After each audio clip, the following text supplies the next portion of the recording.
अस्सलाम वालेकुम नाज़रीन, आप देख रहे हैं ZH न्यूज़ में हूं ज़हीर अहमद। नाज़रीन, जो अमेरिका का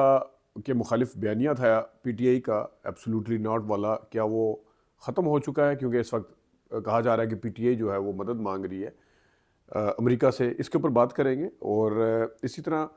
नून लीग के कुछ बयानिए थे, उसके ऊपर भी बात करेंगे। और नून लीग की जब पिक एंड चूज़ सामने आती है बयानिए के हवाले से, शख्सियात के हवाले से, उस पर ही बात करते हैं। तो शुरू करते हैं हम ज़रा। आजकल आपको पता है कि रिचर्ड ग्रनेल जो हैं वो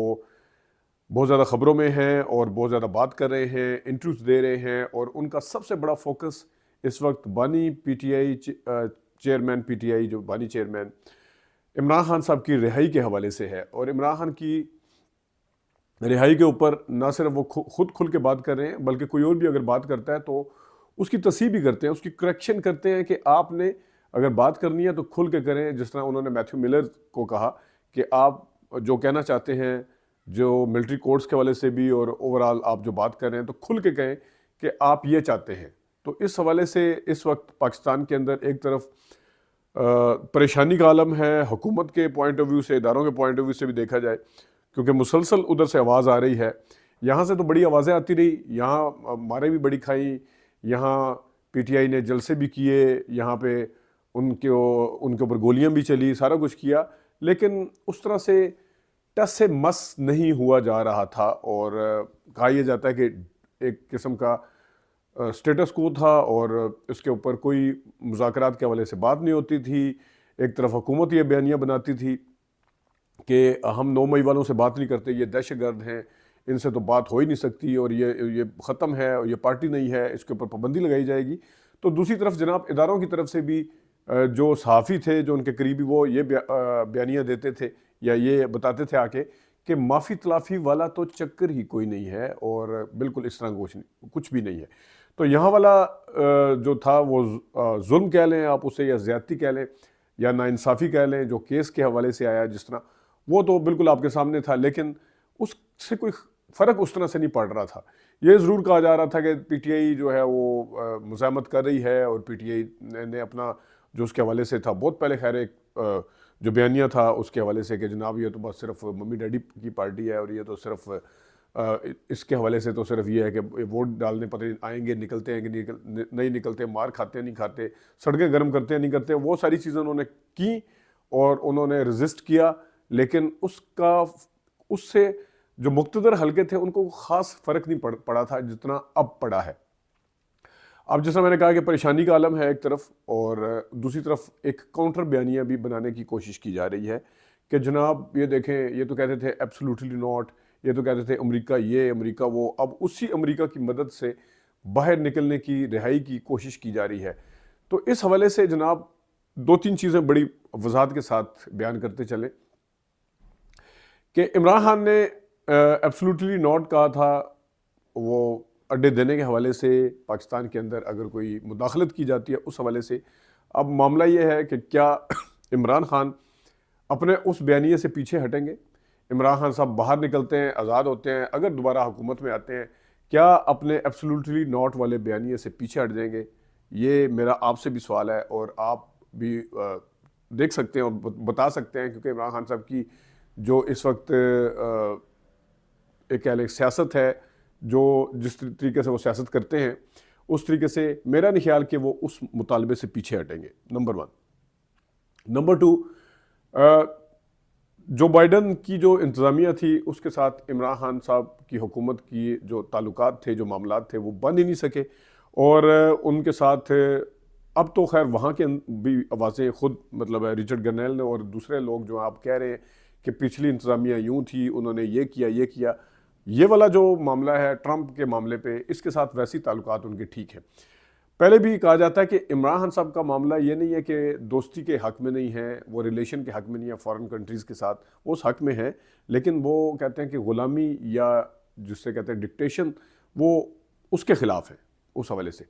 तो और जिस तरह मैंने जो बाइडन का भी इसलिए नाम लिया, अब क्योंकि ट्रंप का तो वो इस हवाले से भी एक कंपैरिजन बनता है, तो उस हवाले से भी सामने है। ये दूसरा मामला। तीसरा, इमरान खान साहब जब कहते हैं कि अमेरिका ने मेरे हुकूमत को गिराया, वो आज भी कायम है। आज भी जब जेल के अंदर भी रिपोर्टर से बात करते हैं, वो ये ज़रूर कहते हैं कि अमेरिका ने किन किन शख्सियात को इस्तेमाल किया, लेकिन हुकूमत उन्होंने गिराई थी, रिजीम चेंज उनकी वजह से आया था। अब रिजीम चेंज की जो बातें हो रही हैं वो अमेरिका के अंदर भी शख्सियात कर रही हैं, तो इमरान खान वहाँ पे भी विंडिकेट हुए हैं। तीसरा, इंसानी बुनियादों के ऊपर, चौथा, इंसानी बुनियादों के ऊपर अगर कोई मुल्क, उस मुल्क की हुकूमत, उस मुल्क की अवाम या जो जितने भी लोग हैं, मीडिया वगैरह, अगर साथ देता है कि फ़लाँ मुल्क के अंदर बेसिक जो ह्यूमन राइट्स हैं उसकी खिलाफ वर्जी हो रही है, फ़लाँ मुल्क के अंदर फ़लाँ बंदे के साथ ज़्यादती हो रही है, फ़लाँ पार्टी के साथ ज़्यादती हो रही है और उनके बंदों को कैद किया गया है, उनके साथ गैर इंसानी सलूक किया गया है, अदालतों के अंदर भी उनको इंसाफ नहीं फराहम किया गया, उनकी नाइंसाफ़ी हो रही है, तो वो एक प्योरली बेसिक ह्यूमन राइट्स के ऊपर अगर कोई बात करता है तो ये भी एक ज़ाहिर है, अगर कोई मुल्क बात करता है और जिसने अकॉर्ड वगैरह साइन किए हुए हैं, पाकिस्तान एक अक़वाम मुत्तहिदा का भी मेंबर है और दूसरे रियासतों के जो एक हकूक़ के साथ साथ जो उनके फ़राइज़ होते हैं, वो अगर कोई रियासत उसको पूरा नहीं करती तो उस पे भी जनाब साहब बेसिक ह्यूमन राइट्स के को बुनियाद बना के अगर बात की जाती है तो कैसे कहा जा सकता है कि अमेरिका से मदद ली जा रही है या फ़लाँ मुल्क से मदद ली जा रही है। ज़ाहिर है यहाँ पे आपकी सुनवाई ना हो, यहाँ पे आप सर पीट के रह जाएं जनाब, और आगे से ये आलम हो कि अदालतें आपको बेलें दें, यानी कि ज़मानतें दें, बेल्स करें आपकी, और फिर साथ ही पकड़ लिया जाए और फिर उसके साथ कहा भी जाए कि नहीं जी नहीं, हम जो है वो सारा कुछ करेंगे। तो फिर वही है कि आप एक बंदे को दीवार से लगा रहे हैं और कह रहे हैं कि नहीं, ये बोले भी ना, ये शोर भी ना करे, ये आगे से रेजिस्ट भी ना करे और उसकी मुज़ामत नहीं होनी चाहिए, तो ये तो नहीं हो सकता। तो इसके ऊपर अगर कोई बोलेगा तो कौन कहेगा कि जनाब साहब हम तो कहते थे एब्सोल्युटली नॉट, लेकिन आप हमारी बेसिक ह्यूमन राइट्स के ऊपर हमारी बात ना सुने या एक मामले को ना उठाएं। तो बुनियादी तौर पर ये चौथा मामला है। चार चीज़ें मैंने आपके सामने रखी हैं। अब मैं आता हूँ ज़रा थोड़ा सा एब्सोल्युटली नॉट के हवाले से, और अब जो बयानियाँ बनाने की कोशिश की जा रही है कि ये तो अमेरिका के ख़िलाफ़ था, ये था, वो था, और अब उसकी रीज़न तो मैंने आपके सामने रख दी, और ये भी रख दिया कि क्या दोबारा अगर इमरान खान हुकूमत में आते हैं क्या वो ये करेंगे कि जनाब साहब नहीं नहीं ठीक है जी, बस अमेरिका जो कुछ कहता है तो हम करेंगे, वो इसके ऊपर तो हम मतलब इमरान खान साहब की नेचर को मद्देनज़र रखते हुए, उनकी सियासत को मद्देनज़र रखते हुए वो ये बात कभी भी नहीं करेंगे कि जनाब साहब वो एब्सोल्युटली नॉट वाला के ऊपर से यू टर्न लेंगे। लेकिन नून लीग, जिस वक्त इमरान खान साहब थे, जो बाइडन की हुकूमत थी, वहाँ पे नून लीग का बयानिया ये था जब इन्होंने PDM-1 की हुकूमत आई कि दूसरे मुल्कों के साथ ताल्लुकात ख़राब कर लिए हैं। ऐसे भी कोई ताल्लुकात ख़राब करता है दूसरे मुल्कों के साथ तो मामलात बड़े अच्छे चलने चाहिए। दूसरे एक एक मुल्क उनसे नाराज़ है। सबसे पहले सर फहरिस्त तो उसमें अमेरिका का नाम आता था, फिर सऊदी अरब का आता था, फिर दूसरे ममालिक का भी आता था। तो अब जब अमेरिका जो है वो उस तरफ आके उनकी हुकूमत है, जब ट्रंप के साथ उनके ताल्लुकात अच्छे थे, वो अब जब वो अगर कोई बात करता है तो अब जनाब साहब देखें जी अमेरिका के साथ ये अमेरिका वो, और अमेरिका हमारे मुदाखलत कैसे कर सकता है। भाई ये बात जो बाइडन के टाइम के ऊपर इमरान खान साहब करते थे कि मुदाखलत नहीं करनी, आप उस टाइम कहते थे ताल्लुकात ख़राब कर लिए हैं। वो उन्होंने एब्सोल्युटली नॉट कहा, आप कहते थे ताल्लुकात ख़राब कर लिए। ताल्लुकात यही ख़राब किए थे ना, कोई इमरान खान साहब ने वहाँ पर जाके कोई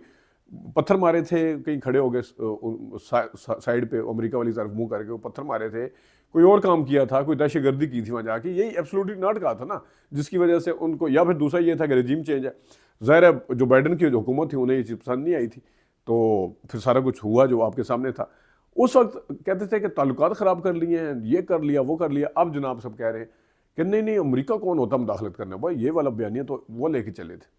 आप तो उस टाइम कहते थे ये वेंटिलेटर्स हमारे चल ही इनकी वजह से रहे, अमेरिका की वजह से, इनके साथ तो ताल्लुकात ख़राब हो ही नहीं सकते, और एक इस तरह के साइफर वगैरह तो आते रहते हैं, इस तरह तो नॉर्मल रूटीन की बात है वगैरह वगैरह। तो एक तरफ तो फिर नून लीग ने वहाँ से यू टर्न मारा। अब दूसरी तरफ अगर मैं पाकिस्तान की मिसाल ले लूँ, यहाँ पे पिक एंड चूज़ फिर आपका कैसे होता है कि नून लीग कहती है कि जनाब वोट को इज्जत दो, अपोजिशन में होती है तो लंदन में बैठ के तकरीरें होती हैं कि बाजवा साहब आपको जवाब देना पड़ेगा, फैज़ हमीद साहब आपको जवाब देना पड़ेगा, ठीक है। और फिर नवाज शरीफ साहब वापस आते हैं, किस तरह एक हाइब्रिड निज़ाम जो कि हर कोई मानता है उसको कायम किया जाता है। उसके बाद वोट को इज्जत दो का बयानिया ख़त्म हो जाता है। उसके बाद फैज़ हमीद बीच में आ जाते हैं और वो माइनस हो जाते हैं, बाजवा साहब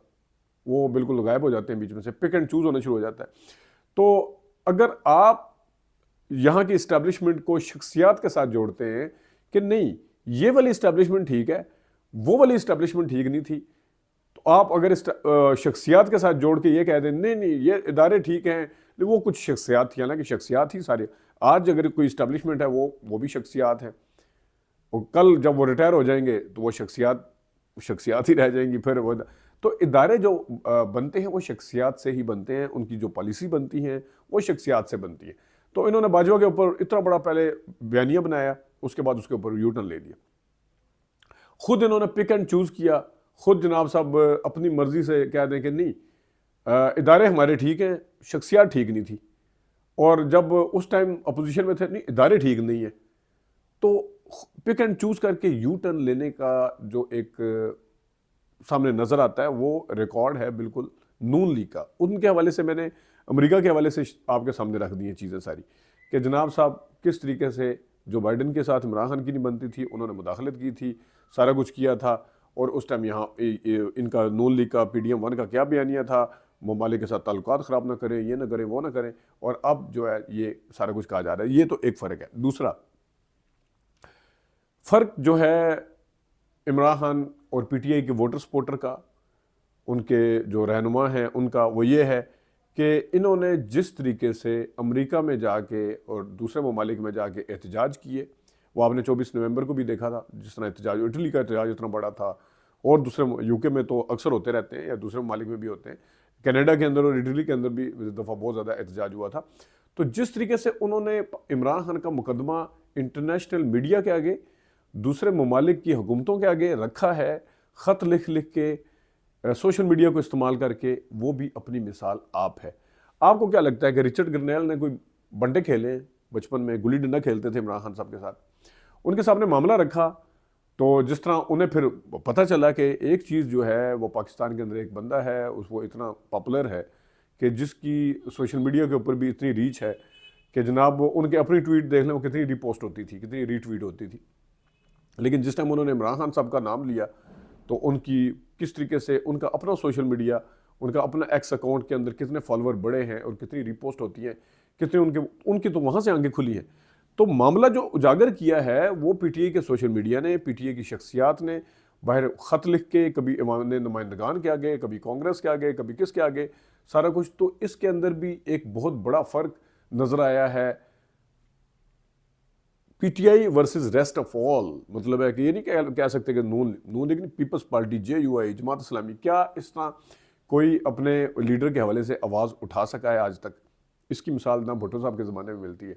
और वो आप नेशनल लेवल पे भी देख लें, मार खाने के हवाले से भी देख लें, सड़कें गर्म करने के हवाले से भी देख लें, इंटरनेशनल लेवल पे भी देख लें, सोशल मीडिया पे देख लें, हर जगह PTI के लीडर्स ने। और ये मैं आपको बताऊं, नून लीग के जितने बंदे हैं, नून लीग के जितने लीडर हैं, नून लीग को सपोर्ट करने वाले जितने सहाफ़ी हैं, वो सब मानते हैं कि PTI ने, तहरीक इंसाफ ने जिस तरीके से मुकदमा अपना लड़ा है, ये कल हर बंदा हर रोज़ कह रहा होता है, मेन स्ट्रीम मीडिया पे कह रहा होता है कि जिस तरीके से इन्होंने मुकदमा लड़ा, जिस तरीके से आवाज़ उठाई है, कोई इनका किसी का जानने वाला उस तरह से नहीं है। आप देख लें और